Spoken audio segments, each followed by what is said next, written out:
This is the story of Gerald, the most amazing boy around. When other kids spoke words, he only made this sound. Gerald McBoing-Boing. Gerald McBoing-Boing. He makes all kinds of sounds, whistles, honks, and chirps. His dog he never barks, but watch out when he barks. Gerald McBoing-Boing.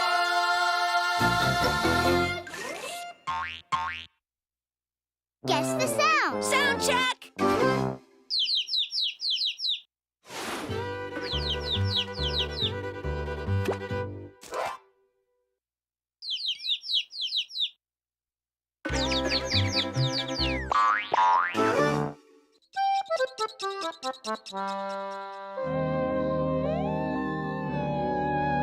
Oh, this is just like the telescope in Attack of the Aliens. When they looked through it, they saw all these aliens. It was so cool. Yeah, but that's just a movie. You can't see aliens with telescopes, just stars and planets. But this one doesn't seem to be working right. I'll get someone to help us. Gerald, in Attack of the Aliens, did the aliens have big, long legs? And big, scary-looking heads? And did they look like this?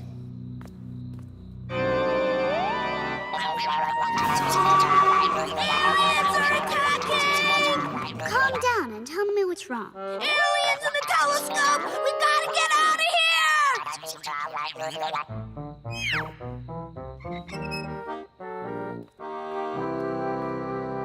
That's no alien. The aliens look just like ants! No, it is an ant. It was just walking across the land. Oops. Sorry. False alarm, everybody. It was just an ant. There are no aliens after all. That's a relief. I was scared for a moment. Guess the sound. Sound check!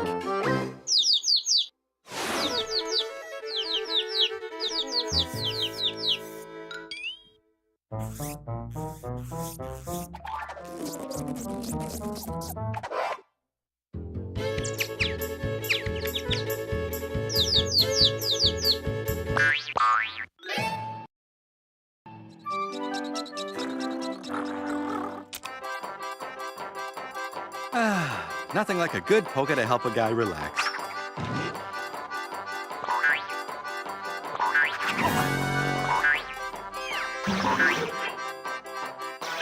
Aha! I knew something was wrong. I can fix this.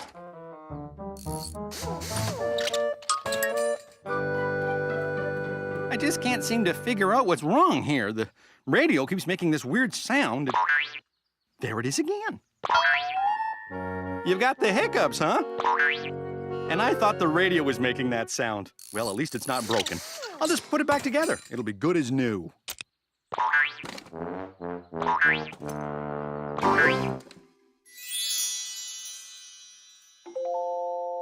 Here is a fantasy tale to enjoy, starring Jacob, Janine, and Gerald McCloy.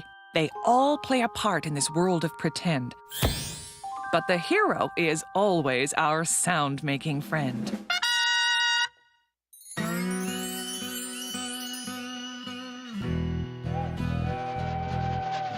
This is the story of a train full of sweets. Candy, cake, ice cream, and all kinds of treats. Everyone called it the Yummy Express.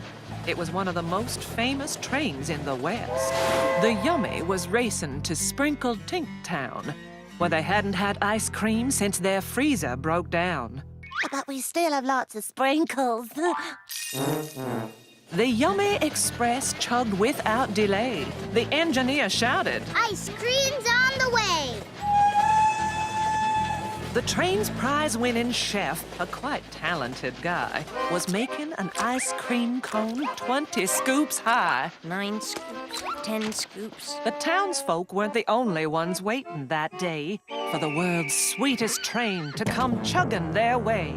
It was Curly McFudge and his marshmallow boys. They liked to steal treats and they liked to make noise. Their plan was to chase that sweet train down the tracks. Let's jump on that train and we'll steal those sweet snacks. Wahoo! But McFudge didn't know he'd been overheard.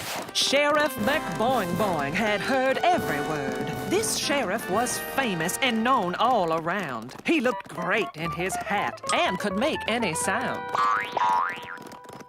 I've been working on the railroad all the livelong day. That sweet engineer did not have a clue. Bad guys were a-comin', but the sheriff was too. When Curly burst in, she stopped singing her tunes. We're robbing this train. Then he drew both his spoons. Are those spoons? Oh, brother. Curly then stopped that yummy express.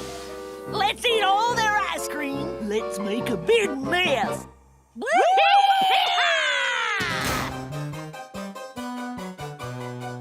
There they are! Curly cried, The treats we'll be stealing. said the sheriff as he dropped from the ceiling. The sheriff! Let's get him. The boys drew their spoons, but the kid had a plan. He made the sweet sound of cake batter in a pan. Cake batter. Yum. No! Stop! We're after ice cream! Not cake batter! But the gang could not stop slurping those treats. And soon Sheriff McBoing-Boing chained them all to their seats. But Curly slipped past the sheriff's sweet batter. I'm here for ice cream. Cake stuff doesn't matter. Whoopee! Meanwhile, in the kitchen, that chef lost his grip, and that 20-scoop ice cream cone started to slip. Curly grabbed for the cone as the chef tripped around. Then the sheriff arrived and made one final sound. Huh? Oh. The pig shoved the chef. The chef then went... Oops. Curly was covered in all 20 scoops. Delicious! By the way, you have any sprinkles? So Curly got some ice cream, but the town got the rest. Thanks to Sheriff McBoing-Boing, the best of the West. Guess the sound. Sound check!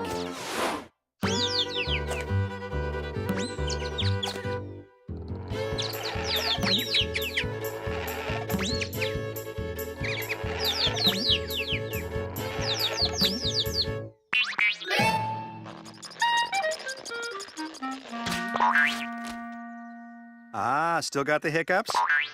Lucky for you, I've just invented a cure for them. Be right back. Just listen to this soothing sound and those yicky hiccups will be gone in no time.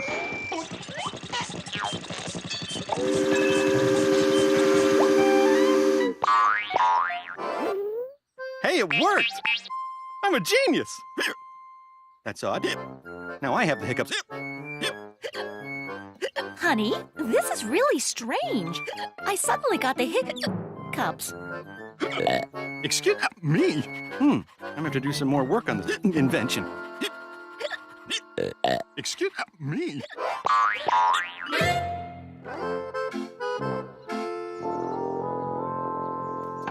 Here you go. Fresh baked animal cookies. Hope you kids find someone to buy them.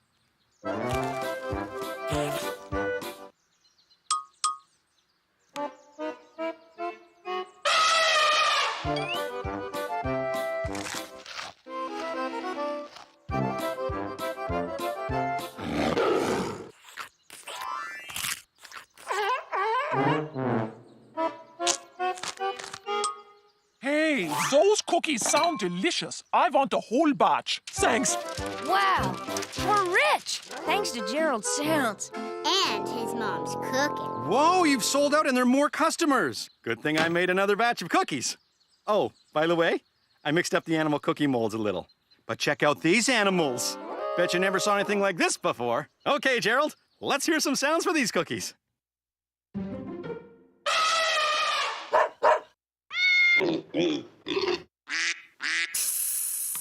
You know, these may look weird, And sound weird. But they actually taste great. Thanks, but no one bought any. We'll take the whole batch. Mmm, awesome. Guess the sound. Sound check!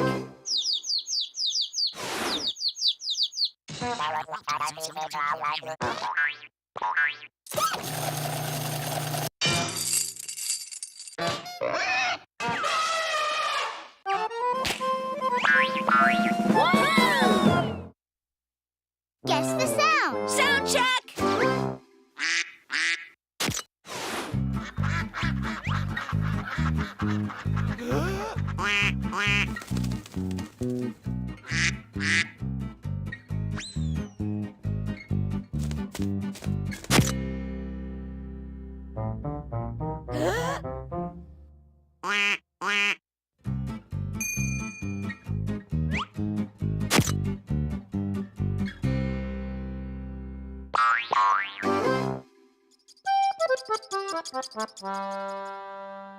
It was morning on the farm. As the sun rose, the rooster crowed. The cow mooed. And then... A rocket ship took off? No.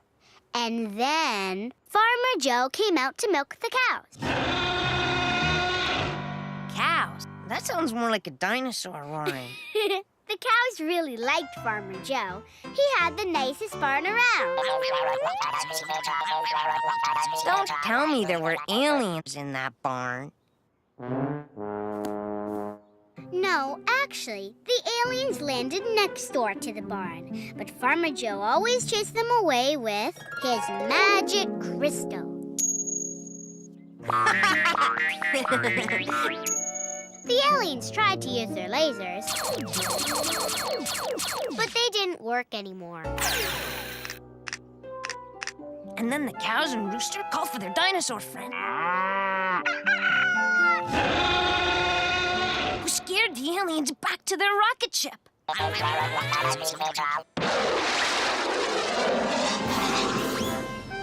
And the farm was saved. Then they all celebrated with some popcorn. Woohoo! Wow, that was the best story ever. I can't wait to see what we read next. Guess the sound. Sound check!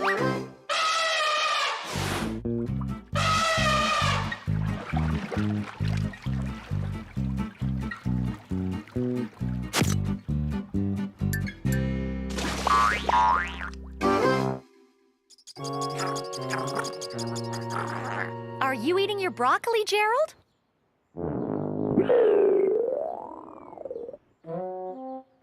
Come on, Gerald, eat up.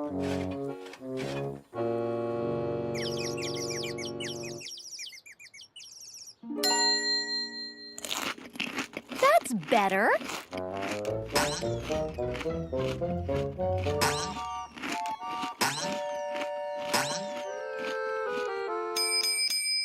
You're done? Great. Now you can help your dad out front in the garden. Yeah, Gerald, I could use some help out here. I think I felt some raindrops before. Hey, broccoli! Where did that come from?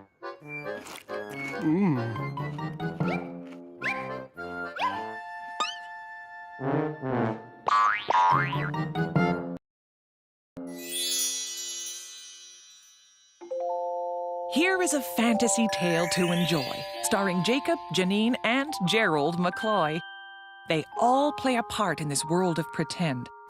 But the hero is always our sound-making friend.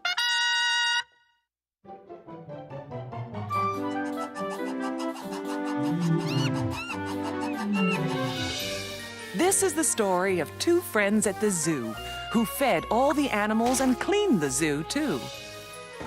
Things were going quite smoothly till one sunny day, Ding Dong the ape came from a long way away. He didn't grunt or go grrr like apes usually do. Instead, he went all the day through. He loved doorbell sounds. They kept him amused, till a boy at the zoo got a little confused. Sounds like a doorbell. Who's there?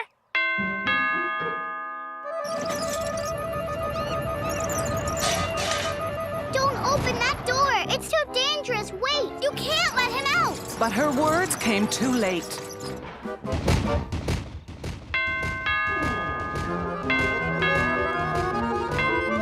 That's no doorbell. That's a big ape who sounds like a doorbell. Those friends tried to catch him. They shouted, Slow down! but then that big ape headed right into town. He dinged and he donged as he ran on all fours. Folks heard a doorbell, so they opened their doors. Hello? Is someone there? Who keeps ringing my doorbell? He thought it was funny to fool all those folks. He went ding dong, ding dong. Who's playing these jokes? The whole town now thinks there's a friend at their door. But it's just that big ape. It's not funny anymore. So one of those friends ran to make a quick call to the most famous animal catcher of all. Boing, boing, boing, boing. Wow, that was quick. It was Safari McBoing-Boing, and everyone knew he could catch any creature with one sound or two. Safari called for a plane. He took off and flew. His friends then cried out, Let's get back to the zoo. At the top of the tallest building around, the ape played more tricks with his ding-donging sound. The kid had a way to help all those folks. There's something apes like more than ding-donging jokes. Ding Dong saw that sign and couldn't resist. He reached out to grab it. Good thing he missed. Safari McBoing-Boing could speak ding-dong, too. He told him bananas were back at the zoo. The ape wasted no time running back to the zoo. If you love bananas, you would run, too. So those friends got him back, and he's happy to stay. Now he eats 25,000 bananas a day. Make that 26,000. Guess the sound. Sound check!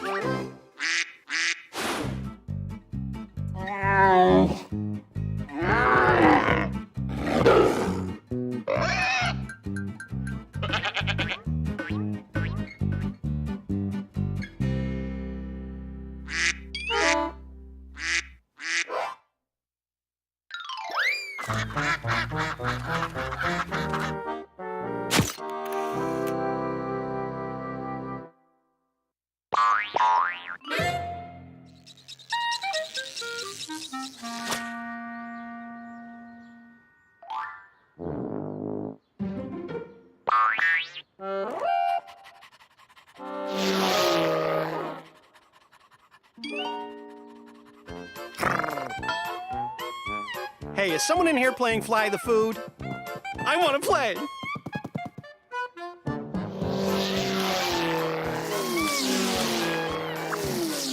Oh, let me catch it.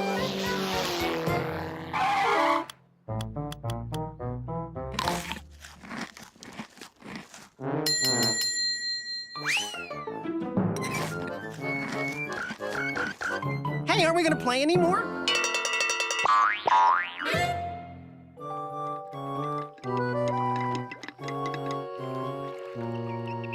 What do you think of my latest invention? You put a sock in the top, press the button, and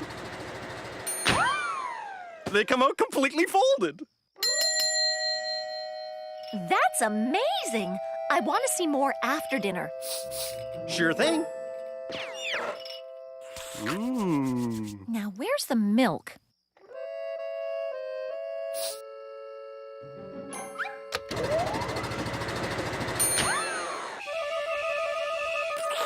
Come on, let's eat.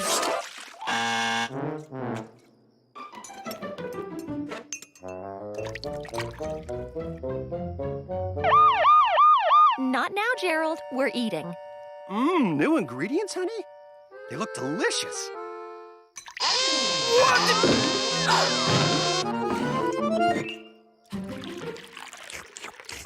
Gerald, what's with the loud sound? you finished your soup. Well, you don't have to shout. I'll get you some more. Excuse me! But why does Burp have 2 wet socks on his face? Guess the sound. Sound check!